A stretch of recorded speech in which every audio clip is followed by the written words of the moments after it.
what is customer validation? Typically, after we introduce new code, programming, product, we want our customers or stakeholders or product owners to do customer validation to make sure that the program or the project is performing as expected. Customer validation can look very different for different projects. Examples include customer validation could be just logging into the system and just making sure that everything looks okay.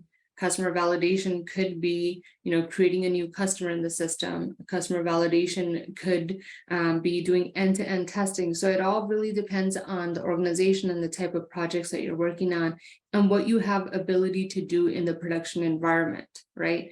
I have worked on projects where we cannot, as our customers, because the systems are for the general public, we cannot create new accounts to test, right? But we could look at existing accounts to make sure that the changes that needed to take place have taken place. So generally, customer validation can look very different for different organizations and depends on the type of project that you're working on.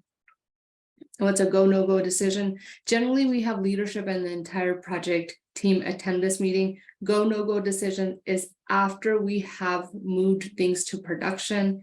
After customer validation is complete, we have key sponsors provide results of customer validation. And at this time, we discuss any defects. If any, lots of you guys think that there are no defects when we go live, but generally there are either minor defects that we have, or there could be a defect that we are aware of. And, we need to discuss with leadership if we can move forward with the release or do we need to roll it back. So, these are the types of things that we discuss at go, no-go decisions. If we have a go, we continue with the release. If we have a no-go, then we roll the systems back to make sure that everything is working as it should.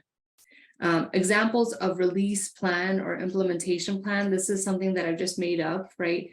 Generally, we have a task level item. We identify the task, we identify the resources, the start and the end times to make sure that we're going through and identifying, things like XYZ system offline. Who's the assigned resource? What time is it going to start? What time is it going to end? And generally, as a BA or as a PM, you would be monitoring status of your deployment on your project. So, things like start build is the ops team, assigned team member is going to start at 8:30 after the systems become offline. And that's going to happen until 12 a.m.